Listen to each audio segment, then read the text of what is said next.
एक Salesforce admin interview arrange हुआ था। ओके। उसमें क्या क्या क्वेश्चन पूछे गए हम लोग देखते हैं कि उसमें जैसे कि थेरोटिकल क्वेश्चन जो पूछे गए थे उसमें ये था कि सेल्सफोर्स में क्यू क्या होता है, बाद में असाइनमेंट रूल क्या होता है, उसके बाद मास्टर डिटेल रिलेशनशिप क्या होता है, लुकअप रिलेशनशिप क्या होता है, उन दोनों में डिफरेंस बताने के लिए बोला गया था। उसके बाद पेज लेआउट के बारे में इंफॉर्मेशन पूछा था। ऐसे एक भी क्वेश्चन पूछा था कि बेस्ट प्रैक्टिस क्या है टू क्रिएट फ्लो। ओके। उसके बाद यूजर मैनेजमेंट के ऊपर भी कुछ क्वेश्चन पूछे गए थे, जैसे यूजर यूजर क्रिएट करने के बारे में, उसके बाद यूजर को कैसे मैनेज करना है। ठीक है। उसके बाद सेल्फ फॉर सिक्योरिटी क्या होती है।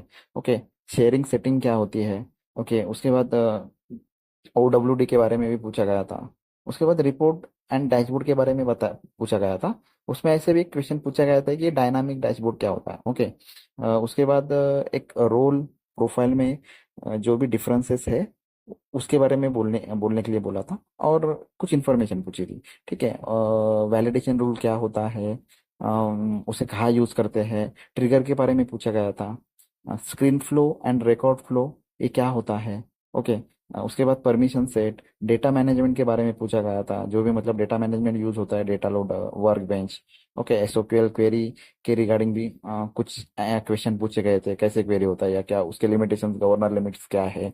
ओके। उसके बाद एज अ प्रैक्टिकली कुछ उन्होंने पूछे गए थे क्वेश्चन, उसमें ऐसे बोला गया था कि user A and user B है, यूजर ए को एक्सेस चाहिए यूजर बी के रिकॉर्ड्स का। ठीक है।